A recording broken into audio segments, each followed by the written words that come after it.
মধ্যবিত্ত পরিবারের গৃহিণীরা এটা জানে যে কোন পরিস্থিতিতে তাকে কিভাবে মোকাবিলা করতে হয়। আর এই মধ্যবিত্ত পরিবারের গৃহিণীরা অল্পতেই খুশি থাকতে জানে, অল্পতেই ভালো থাকতে জানে। তার যা কিছু আছে সেটা নিয়ে সে সবসময় ভালো থাকার চেষ্টা করে। মধ্যবিত্ত জীবনের সবথেকে বড় সৌন্দর্যটাই হলো অল্পতেই সুখ খুঁজে নেওয়ার ক্ষমতা। এখানে হয়তো প্রাচুর্যে ভরা থাকে না সব কিছু, কিন্তু ছোট ছোট জিনিসের যে গভীরতা, যে আনন্দ থাকে, সেটা এই জীবনটাই শেখায়। যখন মানুষের মধ্যে চাহিদাটা কম থাকে, তখন কিন্তু সেই মানুষটা খুব অল্পতেই ভালো থাকতে জানে। বিসমিল্লাহির রহমানির রহিম। হ্যালো এভরিওয়ান, আসসালামু আলাইকুম। সকল ভাই ও বোনেরা, আশা করছি আপনারা সবাই অনেক ভালো আছেন। আলহামদুলিল্লাহ, আমিও ভালো আছি। আর আজকে চলে আসলাম আবারও একটি ভিডিওর সাথে। আশা করছি আপনারা সবাই ভিডিওটি কন্টিনিউ করবেন। অবশ্যই একটা লাইক দিয়ে ভিডিওটি শেষ পর্যন্ত থাকবেন। আর যদি ভালো লাগে চ্যানেলটি সাবস্ক্রাইব করে পাশেই থেকে যাবেন। আজকের ব্লগটি আমি শুরু করেছি, তো সকালবেলা অফ ক্যামেরাতে রান্নাবান্না করে নিয়েছি। তো সকালকার গৃহিণীদের যে ব্যস্ততম সময়টা, আসলে রান্নাবান্না সেটা কিন্তু আমাদের আগে করতে হয়। বাচ্চা কাচ্চা স্কুলে যায়, তো তাদেরকে রেডি করে দেওয়া, তাদের খাওয়া দাওয়া, সকালকার নাস্তা দেওয়া, তো সব মিলিয়ে কিন্তু সকালকার সময়টা আমাদের অনেক বেশি ব্যস্ততায় কেটে যায়। আমি রান্নাবাড়া করলাম, তো বাচ্চারা স্কুলে গেল, আমার হাজব্যান্ড খাওয়া দাওয়া করলো, করে ও কিন্তু চলে গেল ওর কর্মস্থলে। আমিও খাওয়া দাওয়া করলাম। তো খাওয়া দাওয়া করার পরে কিছুক্ষণ আমি একটু রেস্টে ছিলাম। তো থাকার পরে এখন কিন্তু আমার সংসারের কাজের মধ্যে ধরে পড়েছি।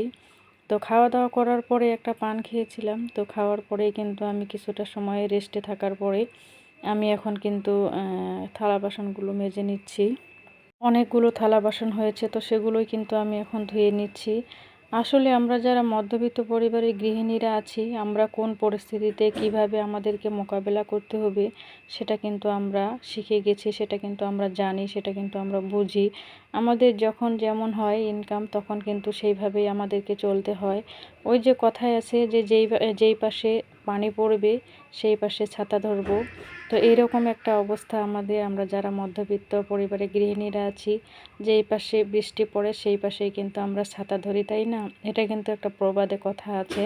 তো সেই কথাটা কিন্তু আসলে এখন বাস্তবে উপলব্ধি করতে পারছি এই সংসার জীবনে এসে। আসলে একটা সময় সংসার জীবনের যে সংসারটা কি সেটা কিন্তু কখনোই বুঝতাম না। আর একটা সময় এসে এখন কিন্তু সব কিছু বুঝতেছি যে একটা সংসার আসলে কি জিনিস। আসলে বাবার বাসায় যখন ছিলাম তখন কিছুই বুঝতাম না যে সংসারটা কি, সংসারটার মানেটা কি। আর যখন নিজেই এই সময়ের মধ্যে, এই পরিস্থিতির মধ্যে এসে গেছি, এখন মনে হচ্ছে যে আসলে সংসারটা কত কঠিন, তাই না? একটা পরিবার কতটা ভালো থাকবে সেটা কিন্তু নির্ভর করে গৃহিণীটার উপরে। হাজব্যান্ডরা তো বাইরে থেকে ইনকাম করে এনে দেয় আমাদের। আমরা যদি সেই ইনকামটা আমরা যদি সঠিকভাবে কাজে লাগাতে না পারি, তাহলে কিন্তু আমাদের পরিবারটা একেবারে ভালো চলবে না। তাই গৃহিণীদের ভূমিকা কিন্তু সব থেকে বেশি গুরুত্বপূর্ণ, তাই না? অনেক গৃহিণীরাই আছে কিন্তু নিজের যেটা ইচ্ছা হয় সেটা কিনে, নিজের যেটা ইচ্ছা হয় সেটাই করে। আসলে কিন্তু এটা কখনোই করা উচিত নয়।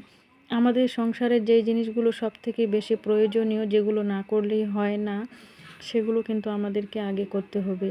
আর সব থেকে বড় কথা হলো, আমাদের হাজব্যান্ডের যে ইনকামটা আছে সেটার উপরে সব সময় আমাদের চাহিদাটাকে সীমাবদ্ধ রাখতে হবে। আমাদের হাজব্যান্ডের যে ইনকামটা সেটার থেকে যদি বেশি আমরা চাহিদা করি, আমাদের চাওয়া পাওয়াগুলো যদি বেশি হয়, তাহলে কিন্তু আমরা কখনোই আমাদের পরিবারটাকে ভালো একটা অবস্থানে নিয়ে যেতে পারবো না, বা ভালো কিছু করতে পারবো না। সেজন্য প্রতিটা গৃহিণীকে অনেক বেশি বুদ্ধিমত্তার পরিচয় দিতে হয় এই সংসার জীবনে। আমাদের পরিবারটা যতটা ভালো থাকবে ততটা কিন্তু আমরাও ভালো থাকব। আমরা সবাই চাই যে আমাদের সন্তানরা ভালোভাবে মানুষ হোক, আমরা কিছু করি তাদের জন্য, এটা কিন্তু সবাই চায়, তাই না? সেই জন্য কিন্তু আমাদের হাজব্যান্ডের যে ইনকামটা সেটার উপরেই আমাদেরকে সবসময় সীমাবদ্ধতা রেখেই আমাদের চাহিদাগুলোকে রাখতে হবে। আমাদের অল্প চাহিদাটাই কিন্তু ভালো থাকতে হবে। অনেক গৃহিণীরাই আছে যারা অন্যের দেখাদেখি কোনো কিছু করতে চায়, অন্যের দেখাদেখি এটা নিতে চায়, ওটা নিতে চায়। আসলে কখনোই অন্যের দেখা যাবে না। একজন বুদ্ধিমতী গৃহিণীর পরিচয় হলো, সে নিজের যা কিছু আছে সেটা নিয়ে তাকে ভালো থাকার চেষ্টা করতে হবে। আপনি যখনই অন্যেরটা দেখবেন, তখনই কিন্তু দেখবেন আপনার মনের মধ্যে আকাঙ্ক্ষাটা সব থেকে বেশি বৃদ্ধি পাবে। কাজেই কিন্তু সেই রকম চিন্তাভাবনা না করে আমাদেরকে আমাদের যা কিছু আছে সেটাতেই আমরা কিভাবে ভালো থাকবো সেই পরিকল্পনা আমাদেরকে করেই চলতে হবে, তাই না? একজন বুদ্ধিমতী গৃহিণী হলো সে সবসময় তার সংসারের কথা চিন্তা ভাবনা করবে, তার সংসারটা কিভাবে সে চালাবে, কিভাবে সবাই ভালো থাকবে, সবাই খুশি থাকবে, অল্পতেই কিভাবে ভালো থাকা যায় সে কিন্তু সেটাই চিন্তা করবে।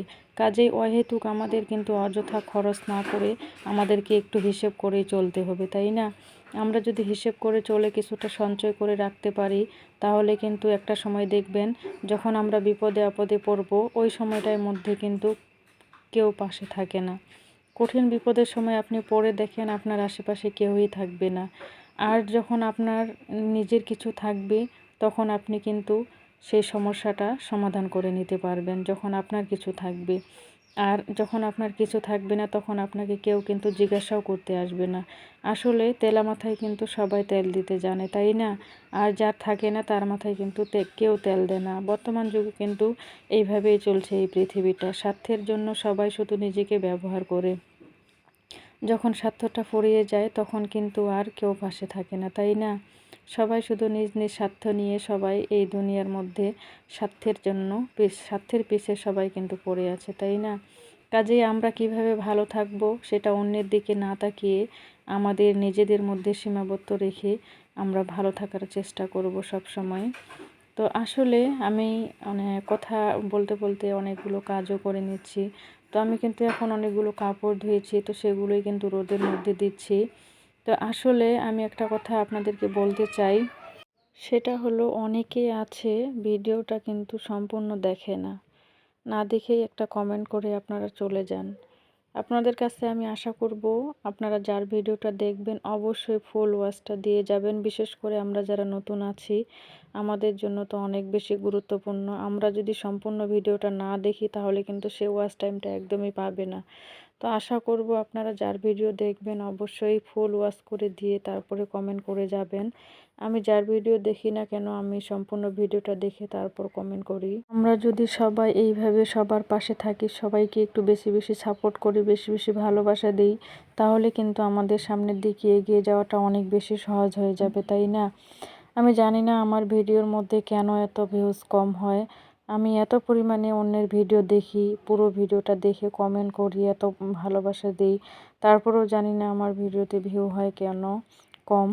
তো আপনারা সবাই একটু জানাবেন। আসলে আমার জানি আমার ভিডিওর কোয়ালিটি খুব একটা ভালো নয়, তারপরেও আপনারা যারা আমার পাশে থেকেছেন আপনাদেরকে অসংখ্য ধন্যবাদ জানাই। আর আমি আশা করব আপনারা সবাই এইভাবে পাশে থাকবেন, একটু ভালোবাসা দিবেন, একটু সাপোর্ট করবেন। তো আপনাদের সাথে কথা বলতে বলতে আমি কিন্তু আমার ঘরগুলো আমি সুন্দরভাবে ঝাড়ু দিয়ে নিলাম, তো গুছিয়ে নিয়েছি অফ ক্যামেরাতে। তারপরে কিন্তু আমি এখন 3টা রুমই সুন্দরভাবে ঝেড়ে নিলাম, নিয়ে কিন্তু বাহিরের যে ময়লাগুলো আছে তো সেই ময়লাগুলো কিন্তু আমি এখন উঠে নিব। আর আমি কিন্তু ঘরও মুছেছিলাম, তো সেটা কিন্তু আমি অফ ক্যামেরাতেই করেছি, ঘরগুলো মুছে তারপরে কিন্তু আমি ফ্রেশ হব। আসলে সকাল থেকে দুপুর পর্যন্ত আমি অনেক পরিমাণে ব্যস্ত থাকি, কারণ সকাল থেকে যতক্ষণ পর্যন্ত না আমার কাজগুলো শেষ হয়, আমার সংসারের কাজগুলো, ততক্ষণ কিন্তু আমি একটু বসি না।